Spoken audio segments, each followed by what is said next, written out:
clear. He's a champ when all else disappears. Rally the team with a wink and a cheer. He's the leader that everyone fears. Quickly, it's a real heater. Once a friend, he's a locker room leader. In the chaos, he's the center, turning us into believers. Ladies and gentlemen, it is Monday night. It is 7 p.m. That means it is time for the Locker Room Breakdown. We are 1 hour away from Monday Night Raw and the Raw Patrol. I am OM Dynamic, and I am very pleased and excited to welcome back to the show the host of the Chris Parrish podcast and member of the Raw Patrol crew, Mr. Chris Parrish. How are we doing, brother? I'm doing well. Thanks for having me. Oh, it's a pleasure. It's always great to have you on the show. So, lot to cover here, especially going back to last week. And we kicked it off in a very provocative way, but according to my report, I think they got it a little bit reversed. I believe it was Becky Lynch that kicked off Monday Night Raw last week, but they're saying AJ Lee did. And Becky Lynch, I believe, came out to start a promo about somebody being there who has made her life a living hell and completely ruined it before she was interrupted by AJ Lee. Yeah, kind of what they did to start off Raw was people walking in, and they showed CM Punk coming in, seeing AJ Lee, Becky kind of noticing that and backpedaling, and then yeah. But you're right. That kind of is what happened. Becky Lynch comes out and kind of starts kind of talking about, you know, the events and everything, and then all of a sudden AJ Lee pops in, and there we go. Now we finally have a direction of what they're doing with AJ Lee and Becky Lynch. Yes. Mr. Best, good evening. Great to have you here, brother. Thank you for popping in as always. This was a great back and forth promo, but I'm going to give this one more to AJ Lee for carrying it. Okay.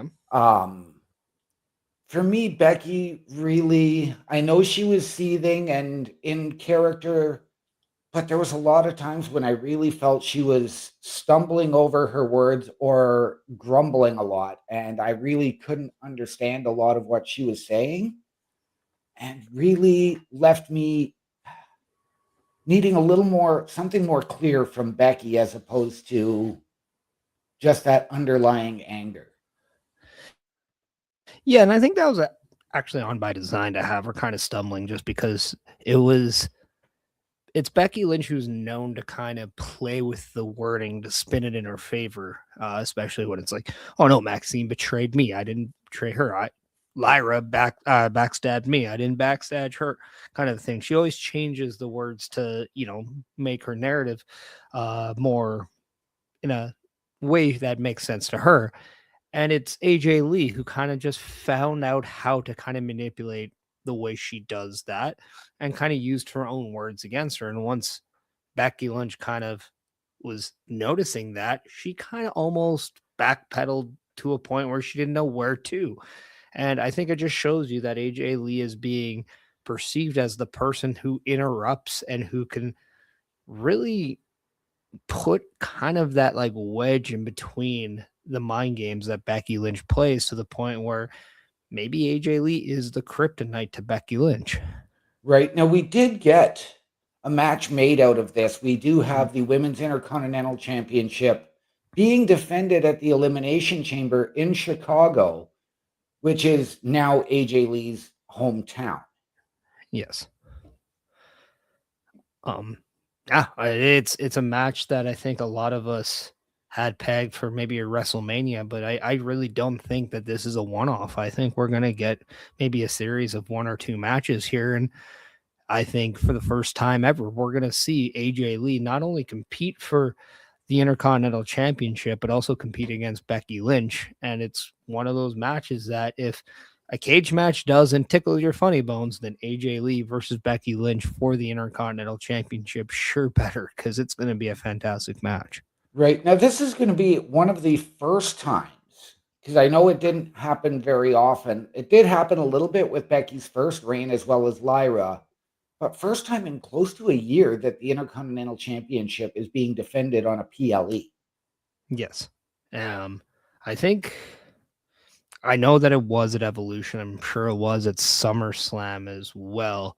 But yeah, it's been a hot minute, and I think that's kind of the point of the comment. And yeah, but I mean, at the same time, this is the nice part about these shows that there are openings, and the company is looking at an opportunity like this to feature the Intercontinental Championship and put it in a light where there's a lot of attention to it. It's a big story, has two of the most popular acts on Raw. So it's going to be a fun match, and it's going to be a great match, and it's going to be very intriguing to see, okay, do they pull the trigger and have AJ Lee, sorry, win that championship, or do they do something larger and have Becky retain? That's going to be the big question.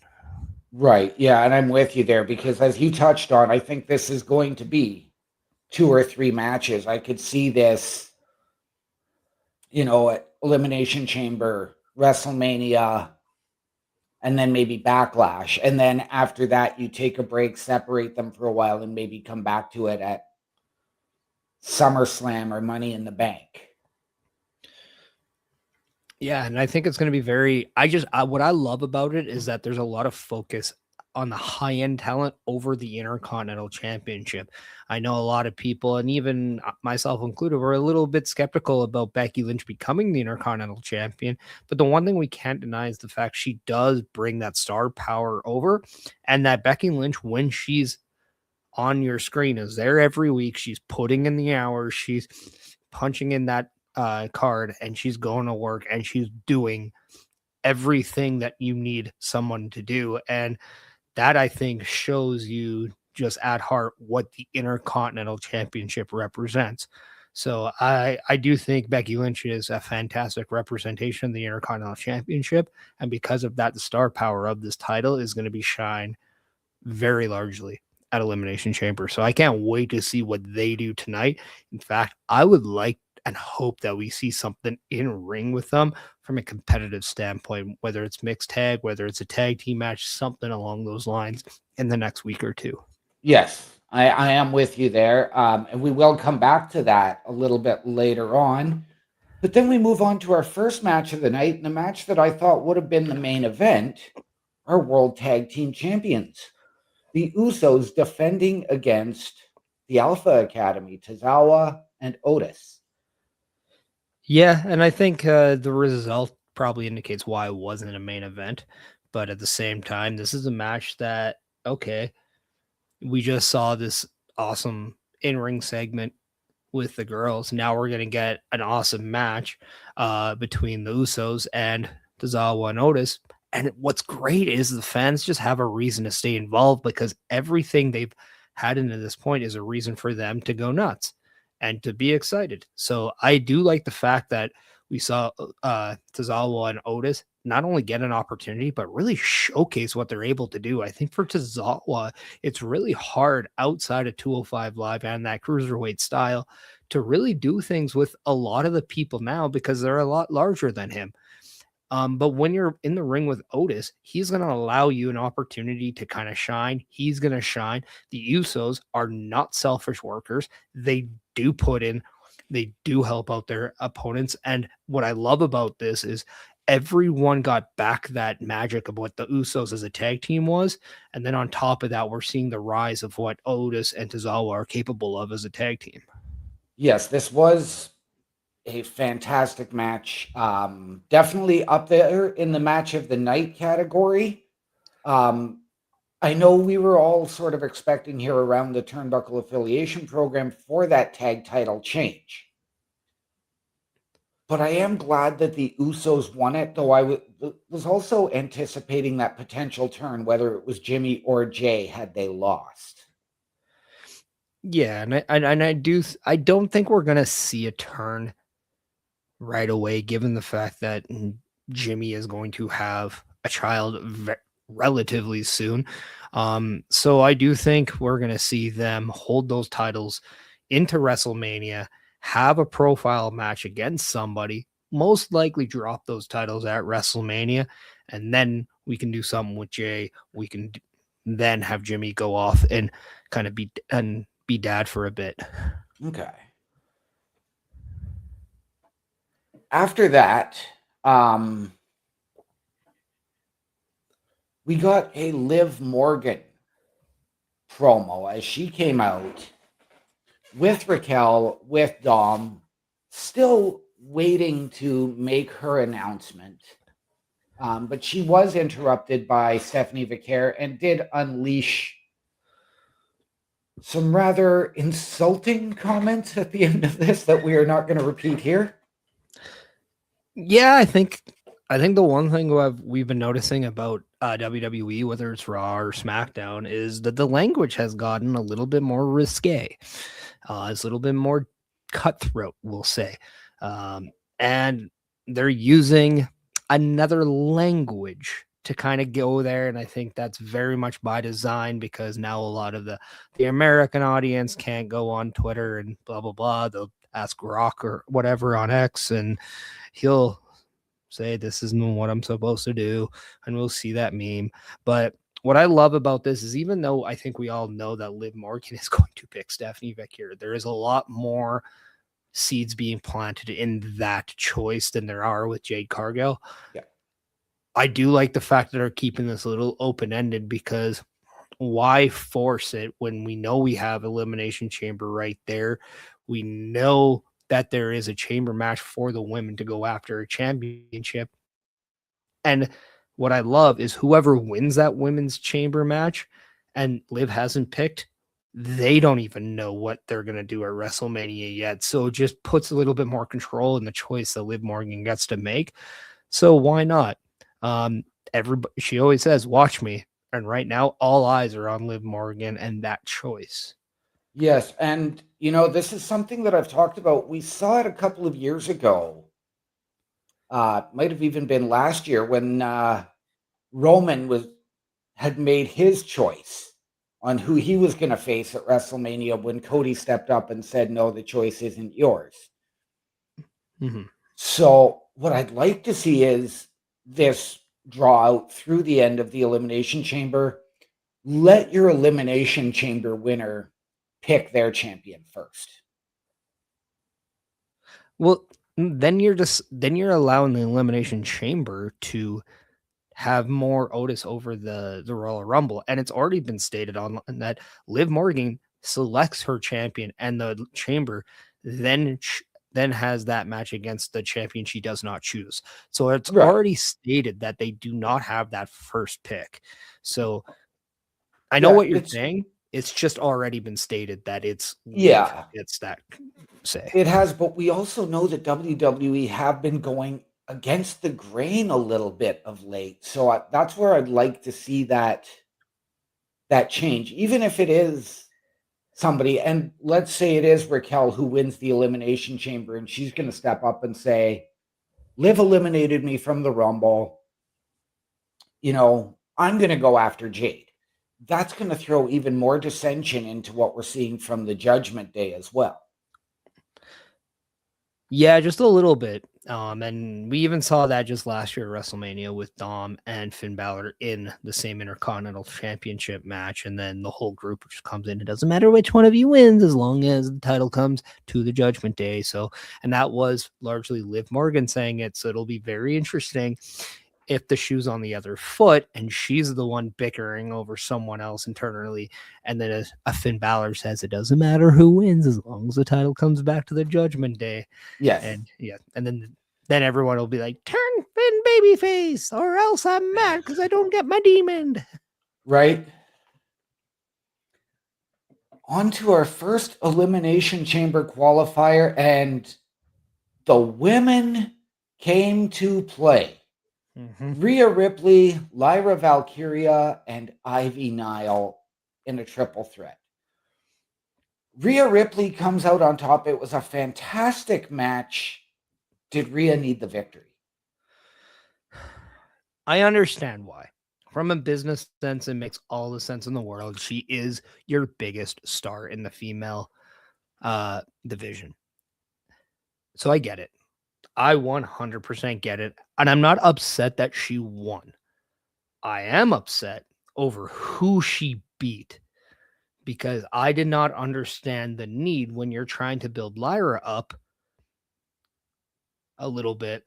why you're not taking Ivy Nile, who right now it doesn't look like you have anything current going on with her.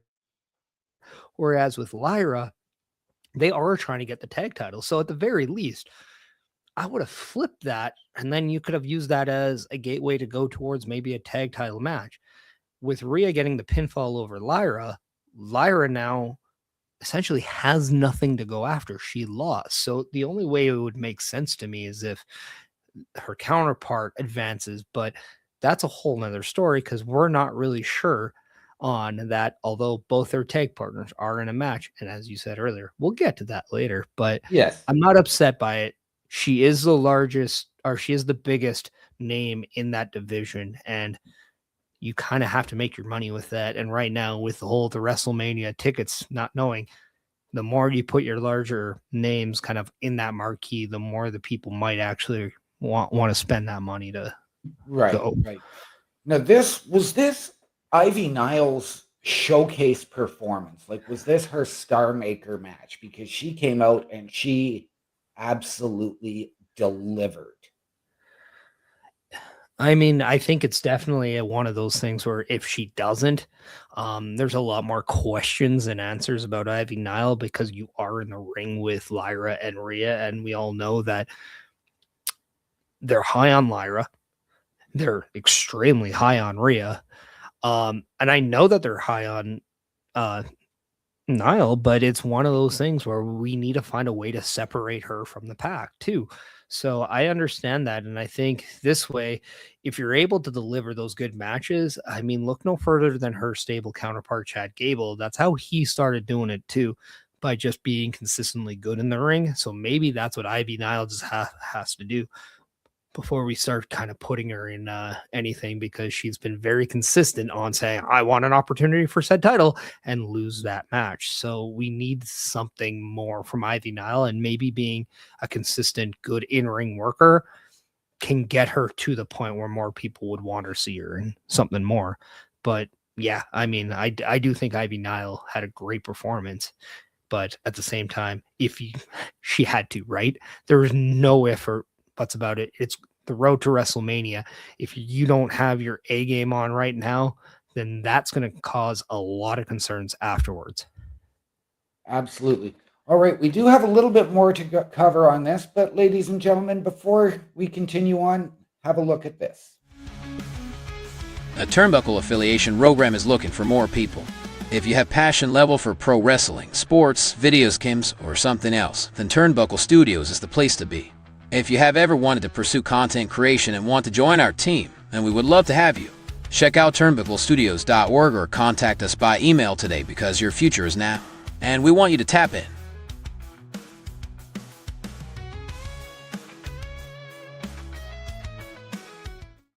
And ladies and gentlemen, turnbucklestudios.org is your home for the Turnbuckle Affiliation Program. And as you just saw, we need your help. Head to turnbucklestudios.org/join. Send us your credentials via email. Tell us how you can help us, how you believe we can help you, and we will sit down as a collective and figure out the right fit. Once again, turnbucklestudios.org, your home for the Turnbuckle Affiliation Program. Next up, we had Michael Cole in the ring getting ready for an interview with CM Punk that got interrupted before Punk was even able to make his entrance, as Finn Balor came out and issued a challenge, again, causing a lot of chaos, a lot of disruption, and saying he wanted CM Punk. Sorry. Oh, no, I was going to say, you're exactly right. This was interrupted by a lot of officials, including Adam Pearce, who were trying to clear Finn away. But CM Punk came out and interrupted that, and it got even more chaotic. Yeah, and I think a lot has to do with Finn Balor wanting to take measures into his own hands. He was told the Royal Rumble was full, and he couldn't have an opportunity to compete for a championship match. He has stated he wants to be champion, and the best way of kind of getting it is by just disruption, right? He's seen multiple people do that in the past. Cody Rhodes does it how many times when he's not champion?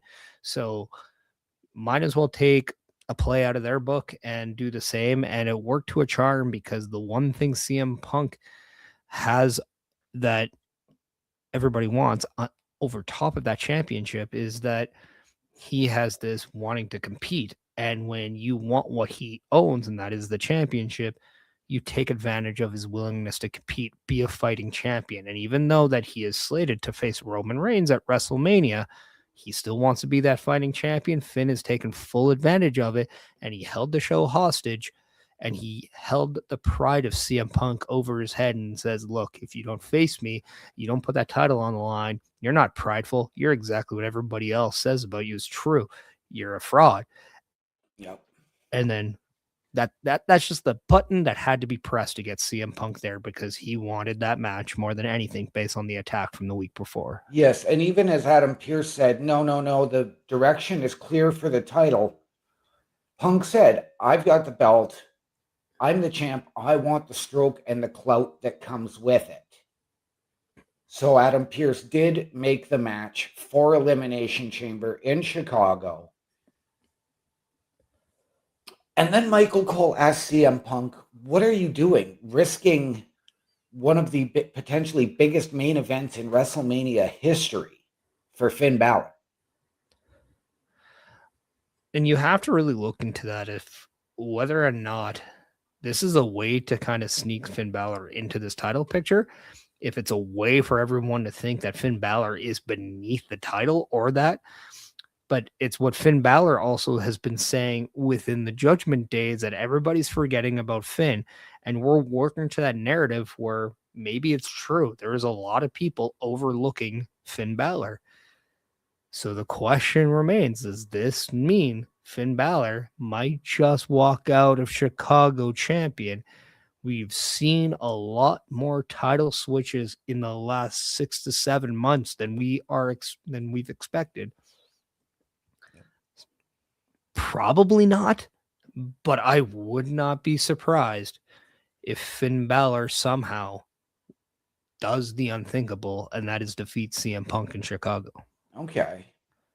Do we get it? If he beats CM Punk, even via DQ, do we then get him added to that match at WrestleMania, or do they just postpone it and give Finn the next match at Backlash? Yeah, I think that's the tricky one, right? My play, this is what I would do. I just have Dominic Mysterio cost Finn Balor the match at Elimination Chamber, and we set up Finn Balor and Dominic Mysterio for the Intercontinental title at WrestleMania. But I don't know. There is something about this aggression out of Finn Balor that I think I've been missing, and I wonder, had we been seeing this out of him for a while, just how more dominant would the Judgment Day be with him in it? Right. Up next, we had, again, fitting the chaos and anarchy of Monday Night Raw, Maxine versus Natty in what ended up being a double countout. Now, we're getting this new Natty that's been appearing in AAA, Bloodsport, against, as I've stated time and again, Maxine is the most improved women's wrestler since Liv Morgan. I think at one point she was. I think what hurt her a lot was being champion, because what I thought as champion, I thought her reign was a good indication that she's not there yet. She was good to make a mark. I don't think she's consistent enough to be a star. I understand where they're going with her. I understand the reason why she lost the title. It created that sympathy. You have this feud now with Natalya to kind of bring it out of her a little bit. I think there's a little bit more that Maxine needs to do than just bring down the strap and just yell in the same way. She does that every week. It's becoming a little repetitive for me. It's almost making me turn off from caring. There needs to be more. Okay. However, there's something about this that I want to see, because in retrospect, we also now want to see what this version of Natty it can be. So it's very intriguing to me. I still think this is going to be a lead up to them as a tag team and as a heel tag team. And I'm very much looking at this with an open light, because there just seems to be something missing from this. And I'm wondering if I just have to be patient to find out what that is. Right. That's actually where I was going to go, is like we had seen them come together and start calling themselves the Dungeon Dolls. And does this become a case of it's an iron sharpens iron, and then we get Maxine and Natty coming back, and the Dungeon Dolls are that vicious tag team, and potentially later on this year, your women's tag team champions? Yeah. And that I just, it's hard to say, because right now it seems so far away from that. But again, I just wonder why they're doing this at all, unless there's something larger at stake. So I guess this is why we watch the show, right? Yeah. Our second last match of the night, we had Javon Evans, who had been pulled from the match the week before due to injury, in a rematch against, and the original El Grande Americano, sorry, it was a tag match, versus Rayo and Bravo. Yeah. I thought this was Javon Evans' best performance on Raw. Okay. I thought right now this was the most fluid he's been. I think what I loved about this was just how much it features up. Like, it really kept the El Grande thing. We got a little bit of it, but it was only giving us a taste. But what we saw was Javon Evans really taking over this match and just showing how good he is. I thought he was very fluid. I thought his offense was crisp. That cutter was something everybody's talking about at the end of the day and for days after. Yep. The camera angle was second to none. But at the end of the day, it was El Grande Americano original getting the pinfall victory. And you have to wonder if there's something, again, bigger for these people.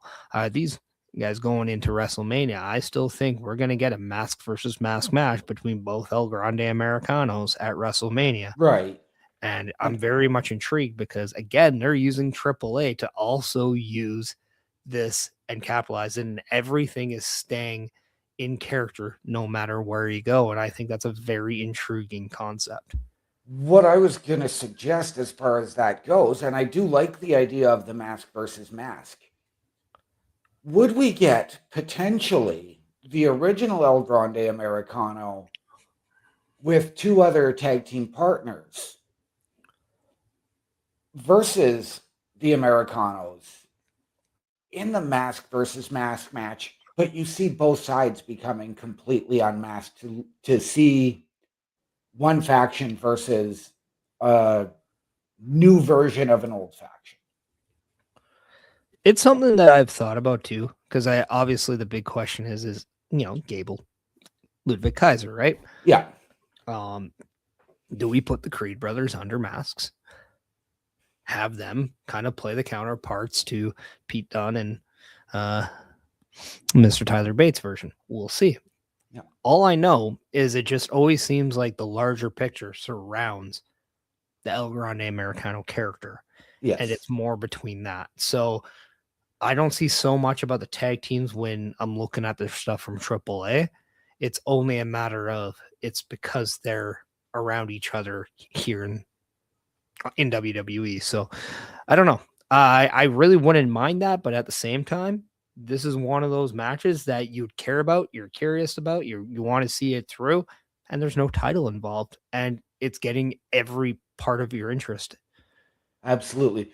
Would this be the type of match to be your opener on a night one of WrestleMania? I don't know about night one, but yeah, it all depends on what the rest of that show is, because I don't know. I'm not jealous of the person who has to make the call of which match opens night one of WrestleMania. That Right? has to be either the hardest or easiest decision you have to make. Yes. And lastly, our main event, the men's elimination chamber qualifier, LA Knight, Penta, and Bronson Reed. I was actually surprised with LA Knight being the victor in this match. I had Penta.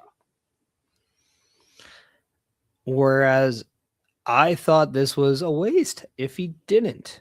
And I say Right. this because LA Knight is one of those guys where every aspect of he is super over with the audience. He is super charismatic. He is what the fans want. That has not died down in almost 3 years. It is consistent, and it's consistent to enough to where he can be in a backstage thing and just do that, and everyone in the live crowd is doing it. The Rock used to do that back in the day, and LA Knight is doing it now. And a lot of people weren't exactly thrilled with the way he was written off by the Vision Right. before the Rumble in 2025.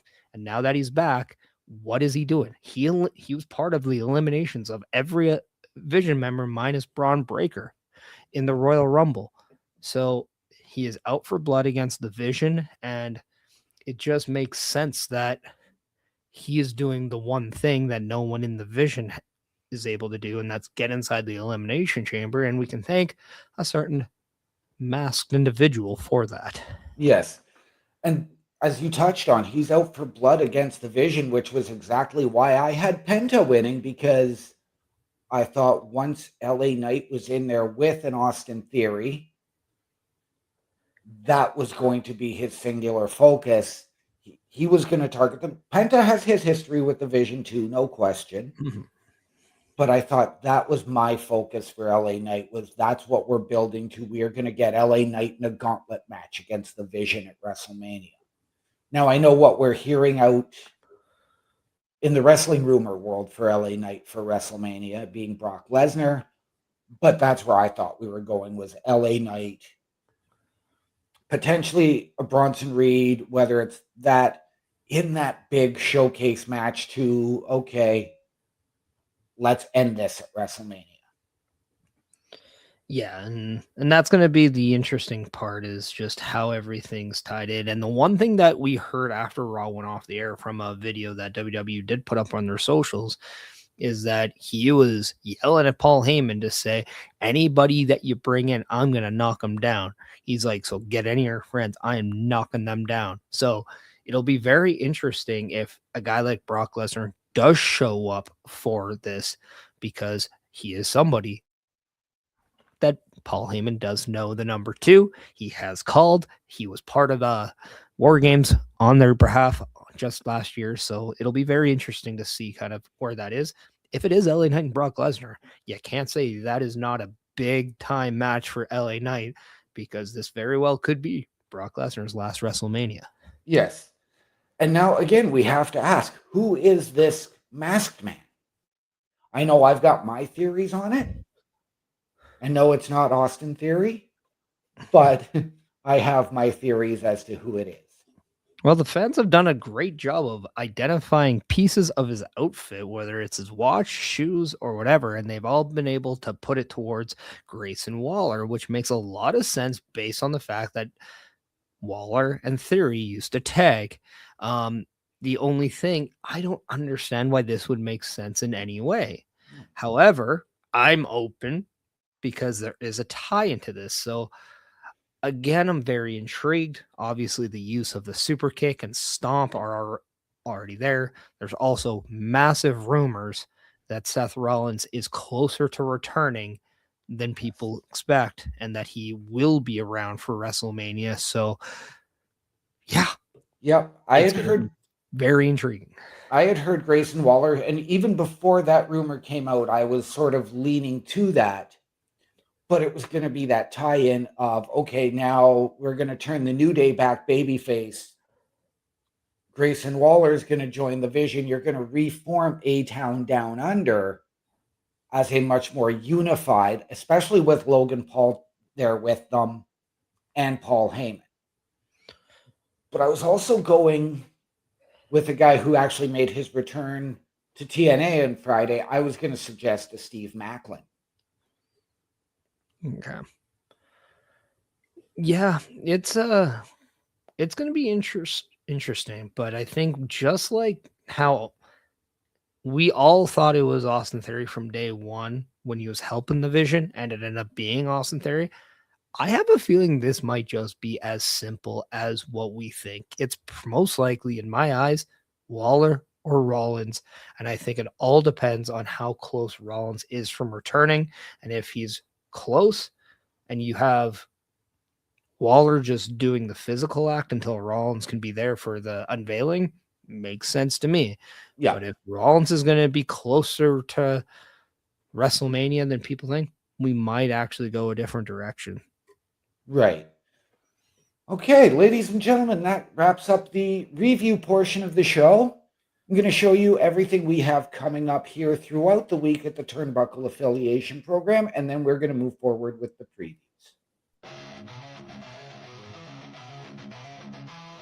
Turnbuckle Studios and the Turnbuckle Affiliation Program bring you the week of streams.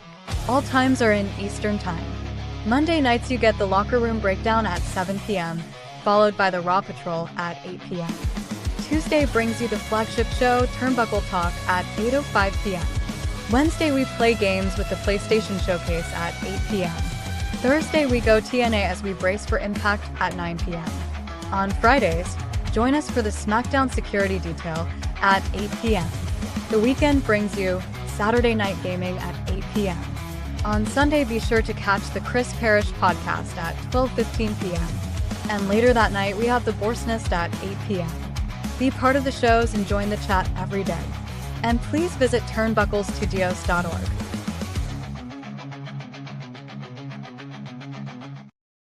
And ladies and gentlemen, once again, turnbucklestudios.org is your home for the Turnbuckle Affiliation Program. That is our weekly calendar of events that does not include special events such as the Elimination Chamber PLE Patrol coming up in 2 weeks. But meet the team that you can work with. Chris Parrish, myself, Chris Best, Bubba Duke, and Carl Carafel. Get our socials and watch our latest weekly live episodic shows, including this one, which will be up in just a little while. Once again, ladies and gentlemen, turnbucklestudios.org is your home for the Turnbuckle Affiliation Program. Now, we don't have a lot confirmed for tonight. So far, the only thing I've got listed as matches go are our 2 chamber qualifiers. And I'm going to start with the ladies as we have Bayley versus Asuka versus Natty. Is it Natty or Io? This says Natty. Okay, I thought it was Io, but So did I.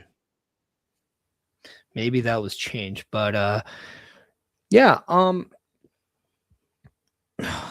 yeah, this would be a hard one because I can see Maxine spoiling it for Natty. Right. I can see maybe them repeat the whole, Bayley and Asuka going into something, and then you have maybe the use of Kairi Sane kind of blocking by mistake Asuka's opportunity to get there, just like she did at the Rumble. So I think that's exactly where I'm going to go. I think Kairi Sane by accidental costs Asuka this match, and I think Bayley does advance for the 2nd year in a row. Okay. Yeah, fair enough. And yeah, I'm with you there. But I have to wonder with Maxine, and we forgot to touch on this aspect, but during that after that Maxine Natty match last week, which got counted out, we saw interference and attacks from both Becky Lynch and AJ Lee in that match. Are they going to potentially make their presence felt in this as well? We know that there's history from the Rumble with Becky and Natty. I don't know if I would incorporate them in this match per se because it doesn't involve Maxine. But what I think it could do is create a little bit of a scuffle after the match. And maybe, just maybe, on the Raw before Chamber, we see a tag match with AJ Lee teaming up with Maxine to go up against Becky and Natty. And again, if by saying earlier we want them to get a little bit more physical, this would be a great way to do it. And we can then advertise the Raw in-ring return for AJ Lee. So Yeah. maybe that's the direction I would do, especially with the fact that I believe Raw next week is fairly close to Chicago anyway. Yeah, you would have to think. With the potential of Bailey getting into the chamber for the second year in a row, we know that her and Lyra want to get themselves into the women's tag team championship picture. Does this potentially create dissension with Bailey and Lyra, or does it give Bailey that opportunity to get that title shot for her and Lyra if she pins Rhea inside the chamber? I think that could be more of the play here, where we see something around the tag titles. But that's also maybe us looking a little bit more too into things. I don't know, but it does seem logical. It does make a lot of sense to that. I think we all would like to see Lyra and Bailey get a chance at the tag team championships, and just how appropriate would it be a year after, where they were supposed to go after the tag championships. Maybe they do it this year at WrestleMania and get like that redemption story. But yeah, that's kind of what I would do, because I don't have Rhea Ripley pegged to win the Elimination Chamber. However, given how we just heard that Bianca Belair has decided to have surgery on her finger, she is going to be well out of WrestleMania. And there's a little bit of maybe skepticism of who's going to face Jade. Maybe, just maybe, we switch these tag titles before WrestleMania and we go with Rhea Ripley versus Jade Cargill at WrestleMania. Could be also a big time match as well. Yes. We also know that Alexa Bliss from SmackDown is in the chamber, as is Tiffany Stratton.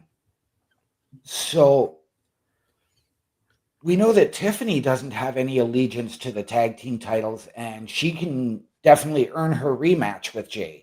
Yeah. Are we putting maybe a focus on the women's tag team championships for WrestleMania going into the Elimination Chamber with 3 separate members of the tag division in there? I think so, but I think it might also just be designed as a way to kind of create that, tug way where we're seeing Rhea go in the chamber with the tag title. We're seeing Alexa Bliss in there wanting to get those back. We can see potentially Bailey going in there saying, no, I want them. And we might even be saying this time next week, Charlotte's in there, as she has a qualifying match next week. So it's very, very much a possibility where we can see multiple women in this match who are at the moment tied to a tag team vying for the tag team titles. So it wouldn't surprise me if that's where we are. And that's why maybe a Tiffany Stratton does scale out of Elimination Chamber, because everyone's so fixated about the tag titles that she is the only one focused about Jade Cargill. Yeah, and that's exactly, again, I was just going to go there. Is this where we see the Tiffany Stratton pull off that win? Not that it would be an upset, but then lead to that match with Jade, but then set up a multi-team, whether it's a ladder match, a gauntlet match, or a 6-team tag team match, like a satanic 6-way at WrestleMania. I said yesterday just on my show that I would love to see TLC become a part of the women's tag team titles, and I would do a 6-team TLC match at WrestleMania for these titles and just let the women cook in that match. Okay. I'm 100% behind that. The other match we have in our men's qualifier, we have Gunther taking on Dirty Dom and Javon Evans. This match, the more I look at it, could go so many ways. Could we see Javon Evans pin Dom Mysterio and have a win over the Intercontinental Champion? Maybe. Could we see Dirty Dom Mysterio somehow get a win and advance into the chamber? Maybe. Are we going to see the obvious and have Gunther destroy everyone and go into the chamber that already has LA Knight, Randy Orton, potentially maybe even a Damian Priest if he qualifies on SmackDown? Right. We have, and then also Cody Rhodes, who qualified just on Friday. So there are some big time players already in this match. Is that how we're going to do it?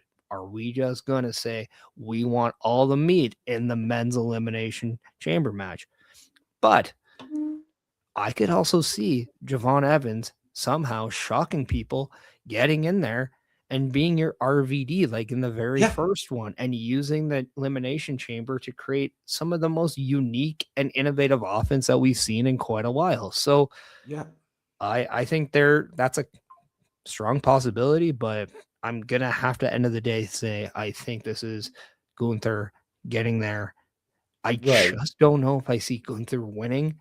That's why if I was booking this, Dragon Lee comes in and tries to take Gunther out of this match, and he's not even a factor in the decision. Right. Well, and you've touched on it because I'm exactly with you. Is do we get that high flying ability from Javon Evans flying around the elimination chamber? Personally, I think Gunther has been painted into a corner with this career killer BS. I think his career has now plateaued, and I don't see a whole lot more for him. Or do you get, like you said, Dragon Lee coming down? And I'm going to suggest this. Do we get Dominic Mysterio using his King of the Luchadors to have Gunther taken out by a Dragon Lee, by other luchadors? Yeah, I don't know. Also, to answer your question, Raw is in Atlanta, Georgia next week. Wow. And I have a feeling something might happen there, as we know that there has been some wrestlers out of the Atlanta area before. But the more I think about it, the more I do think what we saw at the Royal Rumble might not be a one-off. Right.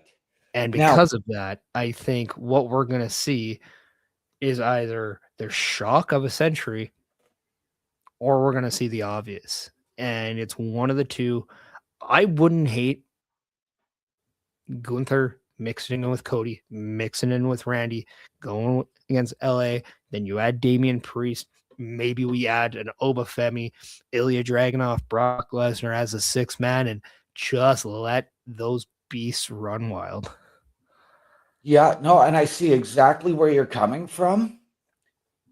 As you've just touched on now with WWE, with Raw coming to us from Atlanta next week. Now we're going to get our final qualifier for the men's elimination chamber next Monday. Is it going to be a last chance match for somebody who hasn't qualified, or is this going to be three other individuals? And then do we go that same route on SmackDown to get your final qualifier for the women's match? I really don't think you need to do last chance. You have way too many people on your roster. You have so many people that you can give an opportunity to. If you don't, I'll put this. Hypothetically, say one of Royskis or Obafemi signs to Raw tonight and they're not given a shot at the chamber. Are you not a little bit upset? If you're looking at maybe anybody else, say, just name me somebody on Raw that you would love to see more of.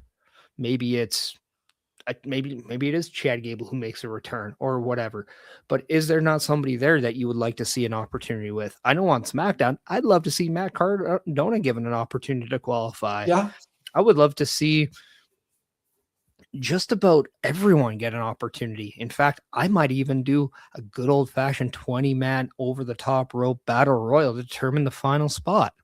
Right. Matt Cardona, Kit Wilson, get him that opportunity to really shine as a single superstar. Yeah. Depending on where you're going to go with whether it's the World Tag Team Championships, do you put a Jey Uso back in that spot? Yeah, and if by chance we get a graphic saying Seth Rollins back next week, do we not give Seth Rollins an opportunity to go in? It's from Atlanta. Who's to say what we saw at the Royal Rumble is just not a fadeaway that AJ Styles might come back next week, Right?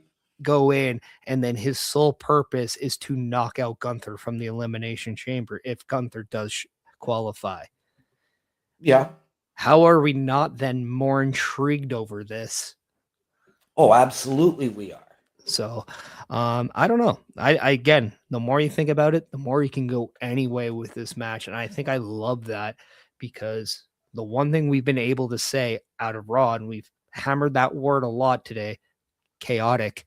There's chaos at Raw, and for that, it makes it a little bit unpredictable. And that's the way we like our Monday nights. Yes, we do. Ladies and gentlemen, before we head on out of here, we do have to tell you about our shop. The Turnbuckle Studios store is open for you 24 hours a day, 7 days a week. Get the merch and represent the best from the shows you watch on a weekly basis. Multiple styles to choose from with over 10 products available. Don't get left out and pick up all your favorites today. Find us at turnbucklestudios.org.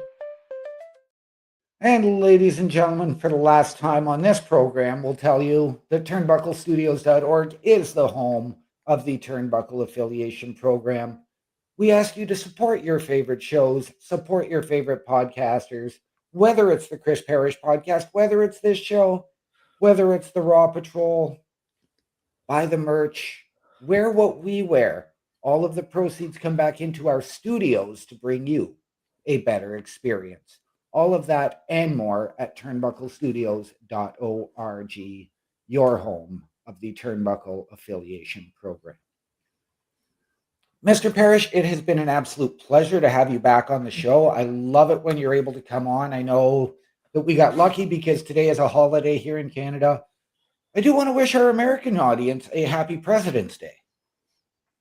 Yes, for no matter where you live, it is a way to celebrate. So have a great day, no matter what day you're celebrating. And let's enjoy some Monday Night Raw in just a few minutes. Yes. So, ladies and gentlemen, you can catch Mr. Parrish and myself coming up over at the Turnbuckle Studios YouTube page in just a few minutes with the Raw Patrol.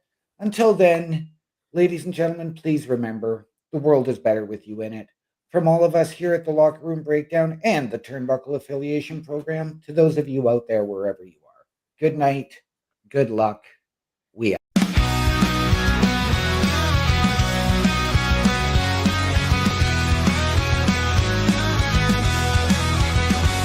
In the locker room, a guy you'll find loves bad hockey, teams can't deny. His best friend is just a hand so true, loyal until his friend goes number 2. During the heat of the game, it's clear he's a champ when all else disappears. Rally the team with a wink and a cheer. He's the leader that everyone fears.